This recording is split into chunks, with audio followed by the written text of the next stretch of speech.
It's time for Around the Ozarks Sports Scene, brought to you by Fast Break Sports, the largest selection of cards and card supplies in Southwest Missouri. Now here's your host, Scott Puryear.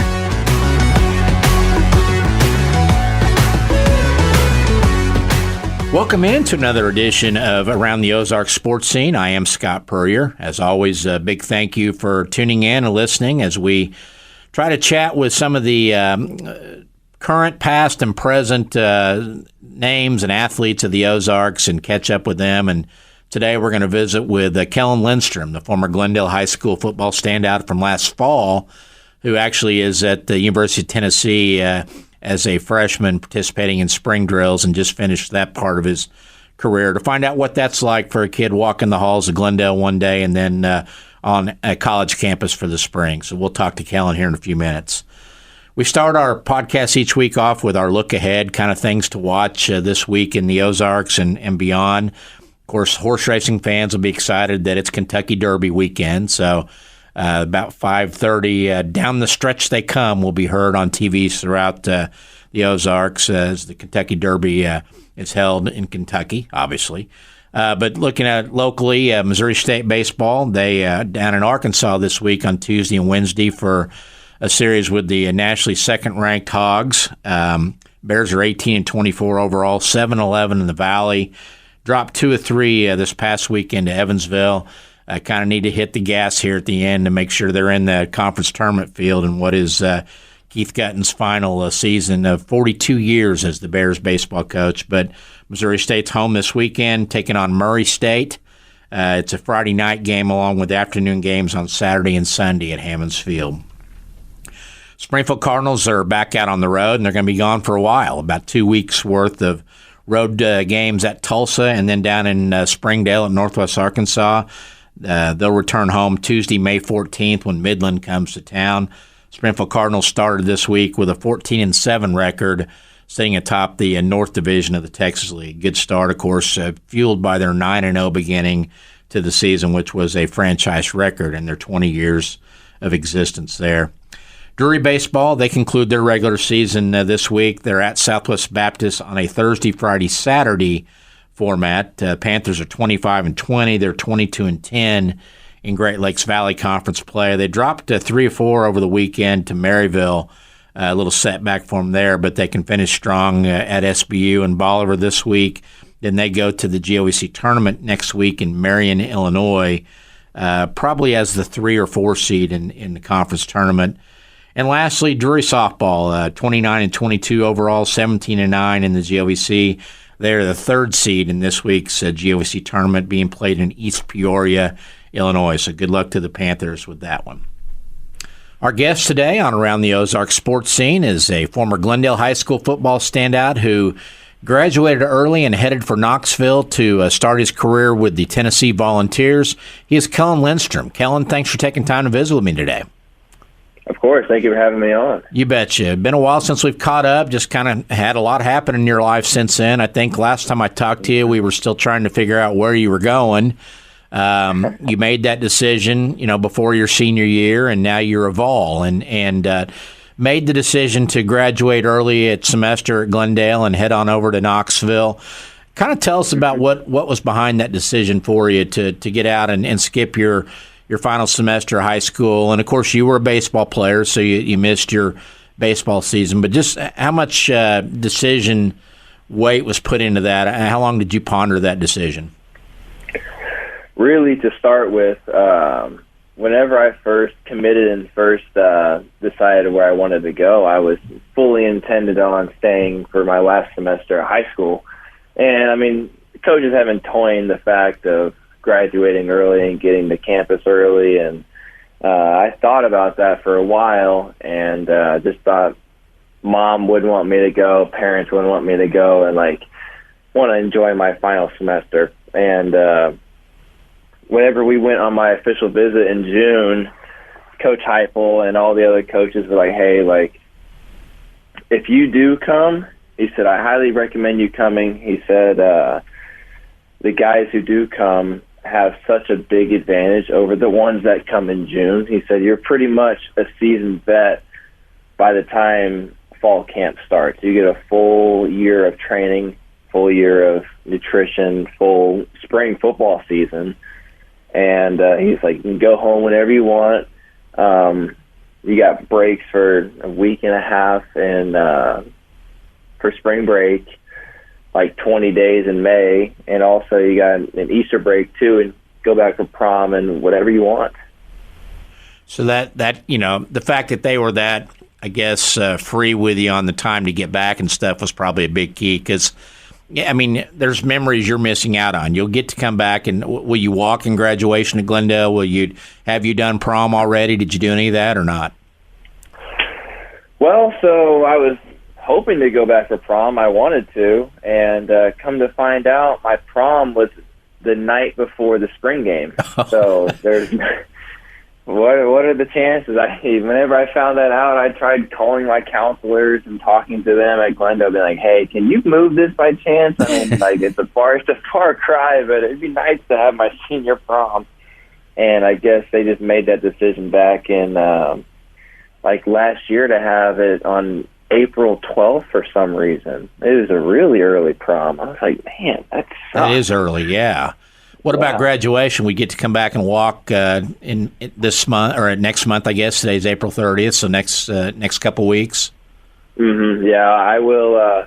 I'll be back home, I think, not this Friday, but the next Friday. I'll be back next Friday from the 10th through the 28th, so I get to go through all the graduation process and get to spend a good chunk of time at home, just to be with my friends and family and just enjoy that kind of get to enjoy the graduation feeling, even though that I've been gone for forever now, it seems like.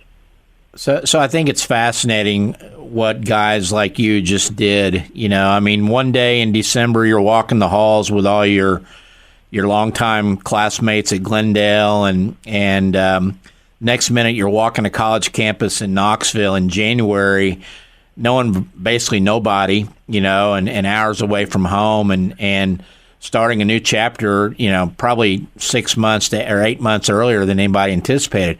What was that like for you the first few weeks in Knoxville on campus and getting acclimated to the college life? Well, truthfully, I didn't really get acclimated to the college life until a month or so into it. It was kind of a really exciting, fun experience. And then once my parents left and went back home, it was like, oh boy, I'm here now.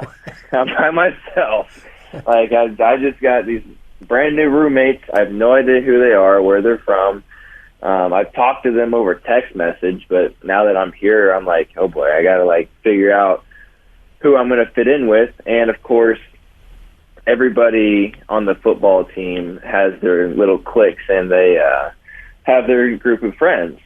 So now I got to figure out how to fit in with them and figure out where I belong on the team, as well as figure out who I am as a person, being by myself and just going to class.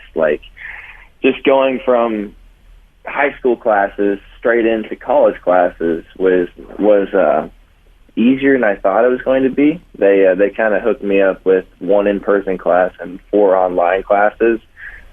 So it's really structured as far as you go to class Monday, Wednesday, and you got to go to study hall Monday through Thursday to get all your other schoolwork done.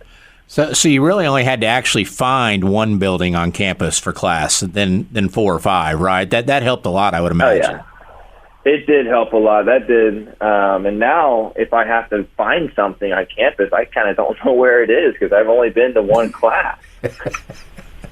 Well, and of course, then spring drills start, which, it's a job for a college football player. It's not just a game anymore. It's your job. And of course, that's all reflecting now in NIL and everything else going on out there in the new NCAA. But what did you notice about walking into a Vols locker room for practice for the first time as a player, kind of looking around and seeing other guys? What was the first thing that kind of struck you as a new guy?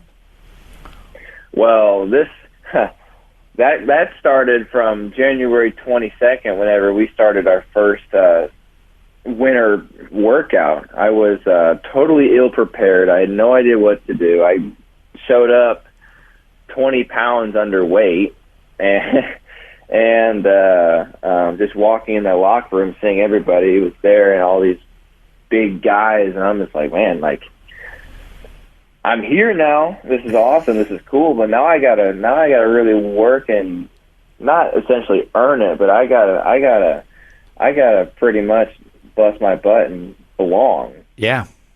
I mean, they stuck me with a couple of guys they're working out with who are a whole lot stronger than me, and pretty much figure it out.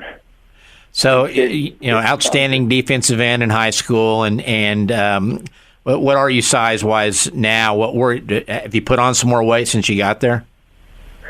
So I came in for somehow, some way, I lost weight during football season with various little bumps and bruises that kind of put me out from lifting as much as I would have liked. So I came in here at 210 in January, and by spring break in March, I was 230. Wow. It's a whole different world. It's just everything is mandatory. Meals are mandatory. If you miss a meal, it counts as a miss, which you don't want to have any misses. Everything's a job. From the moment you wake up, you got to be at a certain place at a certain time to pretty much dinner. Then you're free. Like, it's a full-time job, and spring ball on top of it. Whenever that started in March, that just got a whole lot more hectic too. Yeah. Are you measuring 6'4", 6'5"? What are they listing you as? Right at 6'5". 6'5". Were they surprised that you came in at 210? Was there a little bit of like, uh-oh? Or did they have the confidence that we can get him back up where he needs to be pretty quick? Well, I was more surprised than anything. I went from weighing 215 earlier in the week to driving from Springfield to Knoxville, and lost some weight over that course of 24 hours, something like that. And they were just like, okay, cool. Like, this is where you come in at. You came in early for a reason. We'll get you up to 225 and want you to maintain that the right way. And I ended up exceeding their goals and showing up at 230 for the next DEXA scan that they had for us. And they thought I put on a decent bit of fat, but really I put on 20 pounds of just lean mass and muscle. Awesome. Well, and when you look around that locker room and then you kind of, search the internet and see what other DNs in the SEC look like, and I assume that they're leaving you there, are you kind of a rush hybrid linebacker DN, or what is your position role that they have pegged for you now? It's our position here is called Leo. It's an outside linebacker, defensive end, kind of hybrid. Mm-hmm. We get to rush off the edge, play the run in a 3-point, but also get to stand up in a 2-point, drop that back in the coverages and stuff. And I'm, as far as like seeing other guys in the SEC and what they do and other guys in my position here, James Pierce Jr., who I guess is early mock draft #1 overall, is on the same locker row as me. So I get to see him and talk to him every single day. And what's he weigh? I mean, what do you think that target weight is by the time you're done at Tennessee for you? He's right around 240. My position, they don't want us to be too bulky. It's really speed emphasis at my position. And I think back to, it was before your time, but Grant Wistrom, one of the greats from our area that was a all-pro defensive end for the Rams. I remember when he was 270, and 275, and that was the old NFL and really college football at that time now. And that's kind of reflected in the change in the game, hadn't it, that they want you guys lean and quick and get back there to the quarterback. It's all about speed, especially in the SEC. That's one thing that really blew me away was the quickness of everything and everybody, and in particular the offensive linemen. The offensive tackles, who are at minimum 6'5", 300 pounds, got quick feet and are just as quick as everybody else. I'm just like, man, now I got to figure out how to get around these guys. It's a whole different ball game now, and they're all strong. They're all freaks in nature, really. How long did it take you to feel like, you mentioned earlier that like I belonged? I mean, at what point this semester did that start happening and you're like, hey, I can do this. I'm right where I need to be. I just need to be bigger and stronger and learn the techniques and technology and all that. Well, I'm still trying to get to that point where I feel like I'm like, okay, yeah, I can play at a very, very high level where they want me to be. But as far as that goes, the first week of spring ball was like a oh crap moment. Like this is real. This is really, really fast. I'm trying to figure everything out.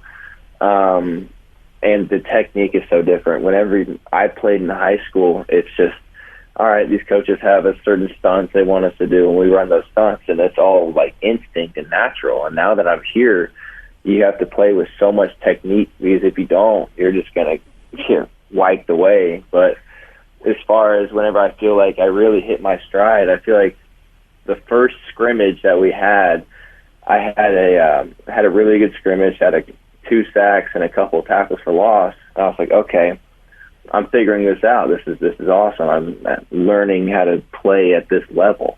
Yeah, I just improved from there and got better and better to the spring game where I did well.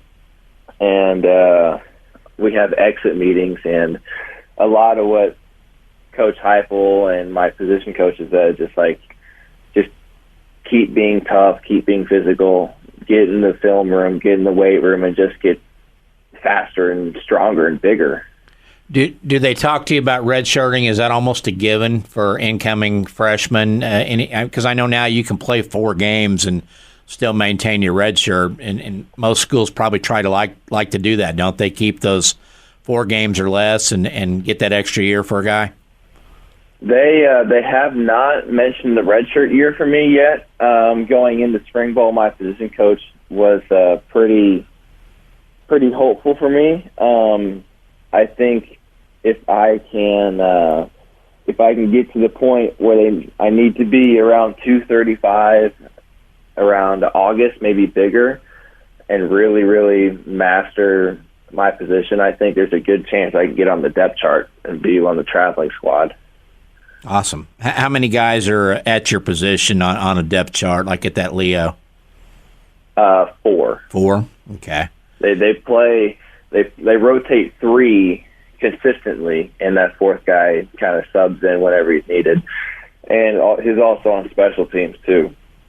What, during the recruiting process, which you got a big taste of that the last couple of years, everybody's all nice and they love on you and tell you how great you are and, what they're going to do with you and trying to get on your great side there. Then you get there and sometimes it's a different world because you're an employee now at that point. What have you learned about Josh Heupel and maybe some of the position coaches that you work with? They treat it like a business, don't they? Oh yeah, it's totally a business. Josh Heupel, as far as the way he coaches and the way he recruited, he's the exact same. He's genuine. He's that person that is always looking out for you. And the person who he was back then during recruiting is exactly who he is now.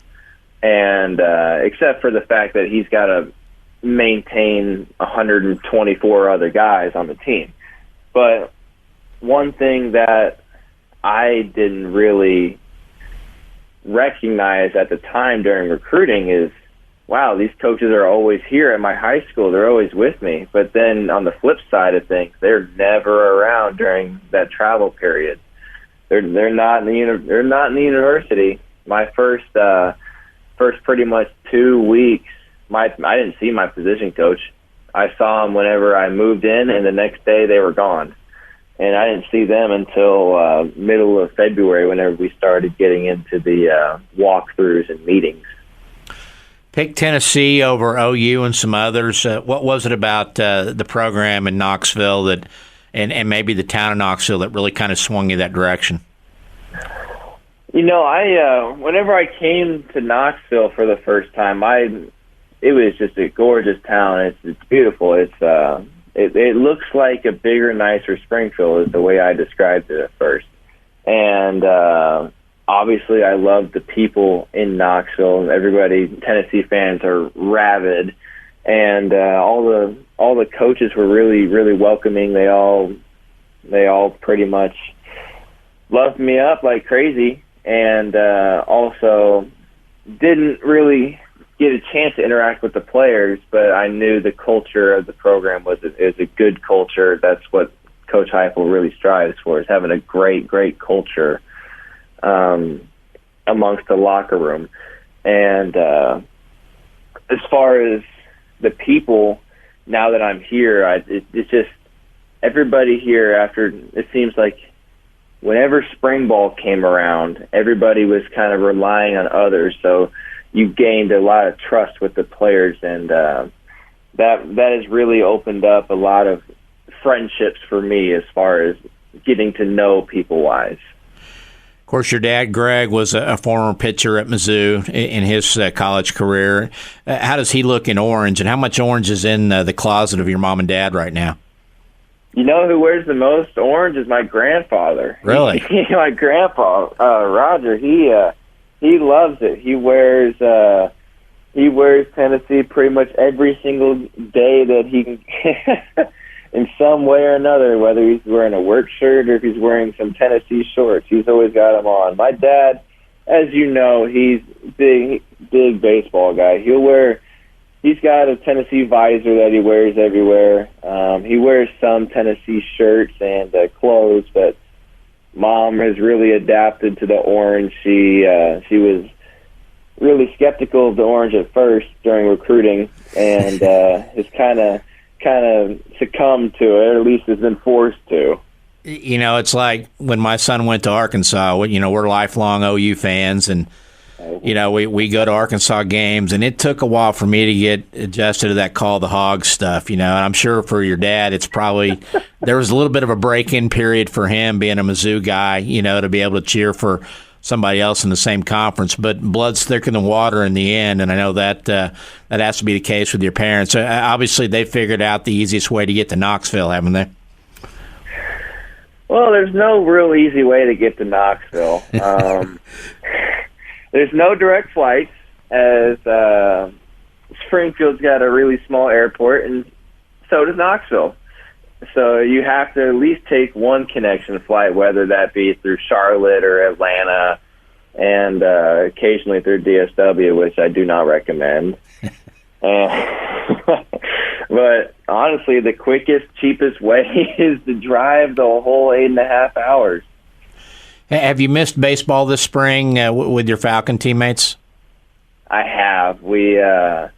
I see all their stuff on Twitter, and I keep up with all those guys. And I do miss that part of high school. Sometimes I wonder what my life would be like if I did stay. But deep down, I know that this is exactly where I'm supposed to be. But as far as baseball, man, we went to a Tennessee Mizzou game last Thursday, and that really hit home. I was like, man, I miss this stuff. I wish I was out there, kind of.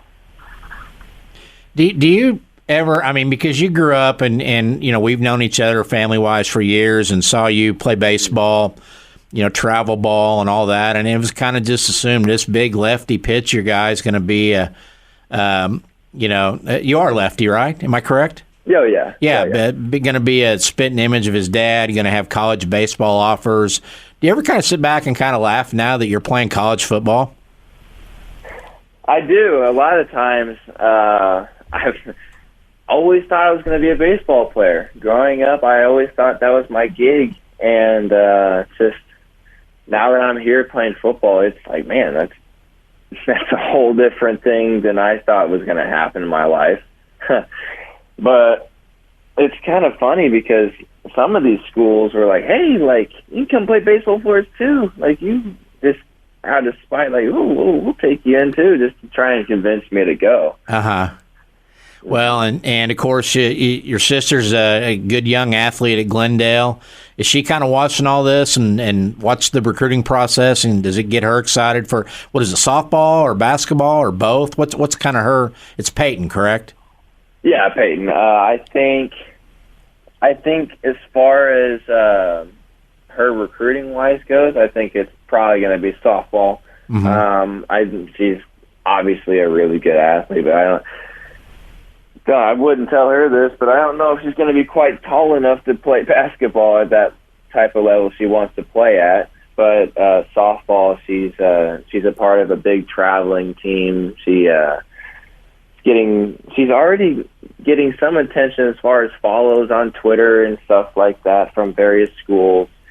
And she's very excited. She wants to come to Tennessee and play softball. Well, I remember a time when she was the best football player in the Lindstrom family back in those Mighty Might days, wasn't it? Or flag football. Flag football. Yeah. If she got in the open, she was gone. And stuff. I know. So what's your summer look like for you? You said you'll come back and graduate. Do you get some downtime and then you go back to Knoxville? Yeah, they have us come back to Knoxville. We're back pretty much the whole summer, full month of June. And they give us, I think, 9 days for the 4th of July, and they give us 5 or 6 days before fall camp starts at the end of July. Fall camp will start beginning of August, and once fall camp starts, it's go time. It's football every single day, pretty much until December, hopefully January. Have you figured out a major yet? What you kind of want to pursue? I think as of right now, I am interested in pursuing kinesiology as my major. Okay. What do you want to do with that? My goal is to hopefully try and stay with athletics. As you know, with my dad and me, we both kind of have run into the injury department of getting hurt every now and then, and so forth. I've gone through a lot of physical therapy. And I think I can become a physical therapist because I'm big into weightlifting, big into the body and how it moves, and potentially getting into maybe some type of weightlifting job or trainer, physical therapist, or even something as far as in the medical field too. I'm totally open to everything. Still don't have a beeline of what exactly I want to do, but I have a lot of things that I can do. Well, best of luck to you. Enjoyed catching up, and we'll do it again during football season. Enjoy your time coming back home and graduation and all that stuff with your friends. And the thing is, you said Knoxville's like a Springfield. I mean, if you get homesick, you can just go to Pigeon Forge because that's like Branson here, right? Yeah. Gatlinburg and Pigeon Forge, that area. Have you been down there yet or not? We have. That was kind of so I wanted to come home the weekend after spring ball and just to detox and kind of get away. And Coach Heupel announces, "Hey, we're going to Gatlinburg Sunday." So we ended up going to Gatlinburg, driving through Pigeon Forge, and I was in this bus driving through it, and I'm like, this looks exactly like Branson. This is kind of weird. Yeah. Kind of like deja vu. I'm like, I don't know if I like this or not. And Gatlinburg was fun. They kind of just said, hey, we're going to drop you off here at the aquarium and meet us here at 5:30. Go have fun. Didn't really tell us what to do or what there was to do. Just said, go and explore. And that was a good time. Very good. Well, Kellen, I'm sorry, what was that? Oh, I was just going to say kind of just a waste of 3 hours just to burn time, make sure guys weren't going home and just not skipping things. Absolutely, yeah. They got to keep tabs on you now because, like we said, it's a business. And, of course, transfer portal, you may have new guys coming in and out over these next few years, too, that you'll have to get to meet pretty quick. Oh, yeah. Yeah. Well, hey, as always, great to catch up. Best of luck to you, and we'll do it again, okay? All right, sounds good. Likewise. Thanks so much. Kellen. You bet. We wrap up our podcast with Scott's thoughts, my ramblings and musings about things in the sports world, local, regional, and national. Spent a lot of time watching the NFL draft over the weekend, as we do every year, and it was a very good one for the Chiefs. They, as usual, I mean, it's pretty hard for them to get anything wrong right now if they can just keep their guys from driving 100 miles an hour on interstates. But good draft for the Chiefs. They pick up Xavier Worthy, the speedy Texas wide receiver, in the late first round. They trade up to get him with Buffalo, which what in the world is Buffalo doing trading a spot with one of their chief rivals to let them pick a guy like Worthy. 4.2 speed in the 40. He'll pair nicely with Hollywood Brown on the outside. Rashee Rice, if he can keep his speeding to the football field. What a trio of receivers to go there for the Chiefs and Patrick Mahomes this coming season. So it should be who's going to beat them? I mean, when you look at the chance for a three-peat for the Chiefs, I can't find anybody in the AFC that you can say that team has a legitimate chance of knocking off KC, especially if the Chiefs get home field and play in Arrowhead. It's just not going to happen. They'll be back in the Super Bowl. One other Chiefs note, I think it's great that they rewarded Travis Kelce with a 2-year, $34 million contract, $17 million a year. Of course, the perennial All-Pro tight end will be 35 when this season begins. Still has enough gas in the tank for at least a couple years. You saw him slow a little bit this past year during the end of the regular season, but then you saw the regular Travis Kelce there in the postseason. And so I think you'll see KC do things to try to maintain his health throughout the year and maybe get him out when they can, although that's hard to do because the guy is such a competitor, as we saw with his argument with Andy Reid in the postseason on the sideline. But good move to bring back a guy that's, along with Mahomes, a central figure of that team, a good leader for the young guys to follow his work ethic and try to get what they can down the stretch out of Travis Kelce. So really, I think that's a good move by the Chiefs. Talking also about the NCAA and NIL, where we visited with Kellen Lindstrom about some of the things in football now going on. But apparently there's a movement now toward profit sharing or revenue sharing plans between the NCAA and the athletes. It's about to be worked out in an agreement. Don't know all the details on it, obviously, but I think it's a good thing because maybe this will kind of try to reel in the wild, wild west of NIL and players, their earnings right now on the college level, which basically makes them professionals. So hopefully that will be seen through and come out with a good result there. And lastly, it's going to be interesting with the Missouri State baseball. We talked about them in the opening segment about it hasn't been the year they anticipated this year. Been some late inning pitching woes, I think, would be a primary culprit. But it is Keith Gutton's last year of just an outstanding career as building this mid-major into a national name in terms of college baseball recognition from coast to coast. Kind of been assumed that Joey Hawkins would be the heir apparent. It wouldn't surprise me at all if the Bears administration opens things up and sees what applications might come in as well. I mean, it's a program that, as we said, has a reputation as being one of the best in the mid-majors, and the facilities at Hammons Field are nothing short of outstanding. So we'll see. This is one of those things that if Hawkins gets it, that's great. You know, he's a guy that's been in the program, played in the program, knows how Bears baseball should work. But I wouldn't be surprised also if they kind of open it up and see what kind of resumes come in for what is one of the better mid-major jobs in the country. Big thanks to Fast Break Sports, our sponsor. We really enjoyed our time there last week talking card collecting and appreciate their continued sponsorship of the program.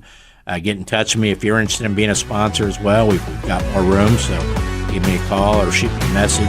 But we'd love to have you on board the Around the Ozarks. That's going to do it. Thanks for listening again, and we'll see you next week.